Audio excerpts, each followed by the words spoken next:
Hey everybody, a very warm welcome to the show. I'm Rebecca McLaughlin-Eastham, and this week we're taking a walk on the wild side as we make our way through miles of mangroves in the UAE capital.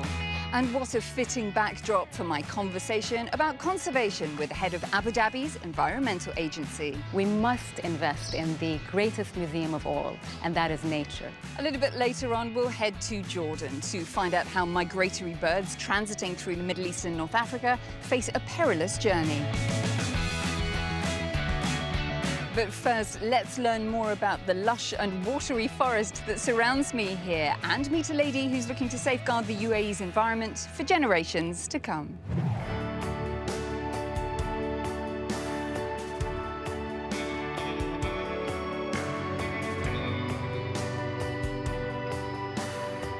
The woody mangroves of Jubail Island have become a biodiversity hub along the UAE's coastline.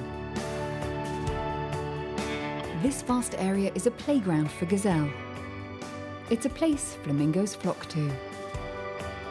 And the whole project is a continuation of the ecological vision of the country's late founder, Sheikh Zayed bin Sultan Al Nahyan.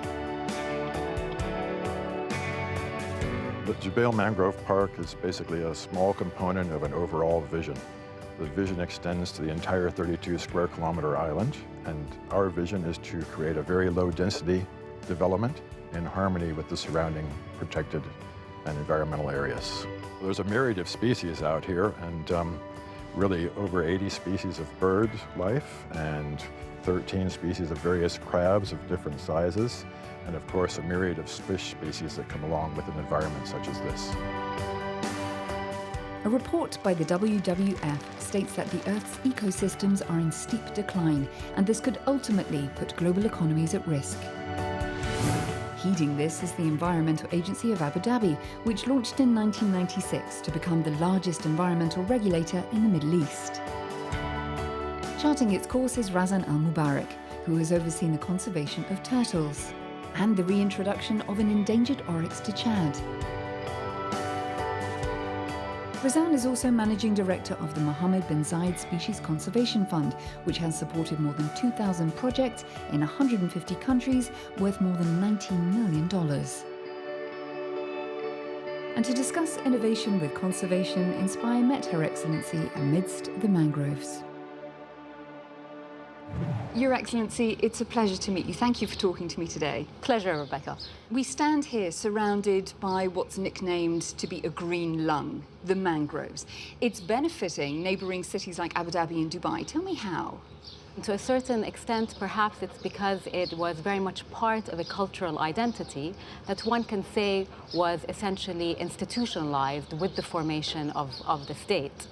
The mangroves that you see around the island of Abu Dhabi are in fact planted mangroves. Those were planted over 40 years ago.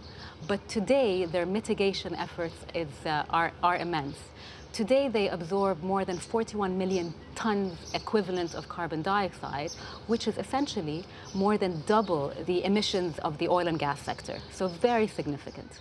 You've mentioned urban development, and of course there is a lot of construction still taking place across the Emirates. It's vital for the development of the society here. However, it does have environmental effects. How is the agency looking to mitigate that? One of the unique positions that the Environment Agency has found itself is that it was established at the same time when the major infrastructure projects were conceived and indeed developed.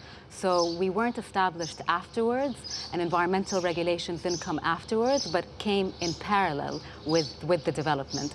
Looking at the bigger picture, the macro picture is that the environments of animals are still being destroyed. Poaching is taking place. Plastics are polluting our seas. Is it too late? Is it such a bleak outlook that we're racing to catch up? Never bleak, but certainly alarming.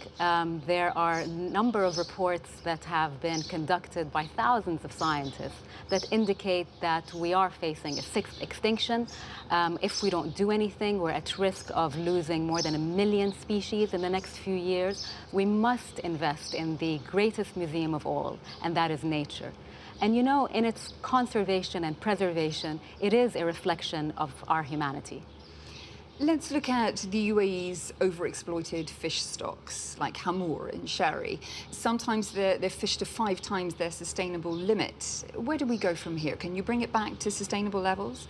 So conservation can be successful, and we see these examples in the protection of marine turtles, for example. Their numbers have been stable consistently over the past decade. We see that in the number of dugongs. We have the second largest population after Australia. However, on the other hand, we do see severe decline, and as you stated, in the fishery sector. And that can be contributed to a number of factors. Overfishing, of course, is one of them, habitat destruction, but also climate change. It's been estimated that there are some areas in the Gulf that have experienced a 0.6 degree temperature rise over the past 2 decades, and that's 3 times more than the global average. Picking up on what you say about the temperature of Gulf waters increasing, the impacts of climate change, there's also acidification. What encouraging figures can you point to in terms of turning the situation around? There's a number of encouraging figures locally. We are on the route of increasing our protected areas from 15% today to 30% by 2030. We are also working on diversifying our energy mix. We are looking at a 50% renewable energy contribution to our energy needs by 2050. Internationally, of course, the UAE plays an important role in ensuring that multilateralism and cooperation in this field is important and continues to happen. How do you inspire action in others? How do you implore them to care about the environmental causes which you champion? You're often encouraged to raise awareness. While I think that's important, I don't think it's enough. Awareness is important, but that needs to evolve into understanding. And only when you understand, you're able to change your habits. And the best way to understand is to go to these natural parks and observe nature for yourself. Your Excellency, you're in the running for the presidency of the International Union for the Conservation of Nature. If you are successful, and we very much hope that you will be, this will make you the first Arab woman to lead the organization in 72 years. So my question is, what would you do on your first day in the job? Well, if I get the job, I would first listen. Second, I would hope to bring a more balanced approach between the conservation agenda and the climate change agenda. And third is nurture cooperation between the members. It's been a pleasure to meet you. Thank you for talking to me today. My pleasure, Rebecca. Thank you.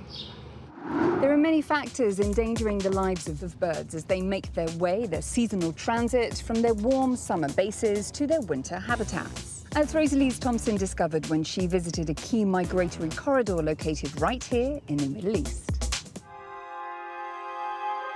This black vulture is on its way to Africa from Europe. It has stopped here in Jordan to rest and refuel before continuing its mammoth journey.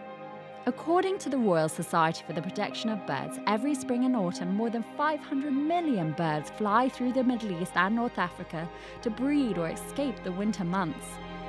Located at the juncture of Europe, Asia and Africa, the region is second to none in the world for bird migration. However, migration can be a dangerous part of a bird's life cycle, with illegal killings, industrial development and climate change threatening their existence. Scientists at BirdLife International are witnessing changes in migratory birds that might point to future trends. With rising temperatures and habitats being disturbed, birds' food patterns are being destroyed, leading many to start their migration early or on empty stomachs, reducing their chance of survival. Climate change, it impacts their resilience to changes. And from that perspective, even the development that we need to do to mitigate climate change, like enhancing renewable energy. In line with the Jordanian government's plan to slash primary energy consumption by 20% by 2020, wind farms have popped up along the southern mountainous region of Tafila, which also happens to be one of the main flyways for migrating birds. To safeguard their transit and ensure clean energy production, a monitoring system is in place. Malik is a bird observer with a keen eye for endangered species. We have migratory birds and we have resident. You have to know how to identify the bird species, the distance between the locations, the turbines between you and the bird, then how to call the on-call team to stop the turbines. Laith designed this monitoring technique. Expanding upon Scottish guidelines, he developed the system to account for heavy bird traffic.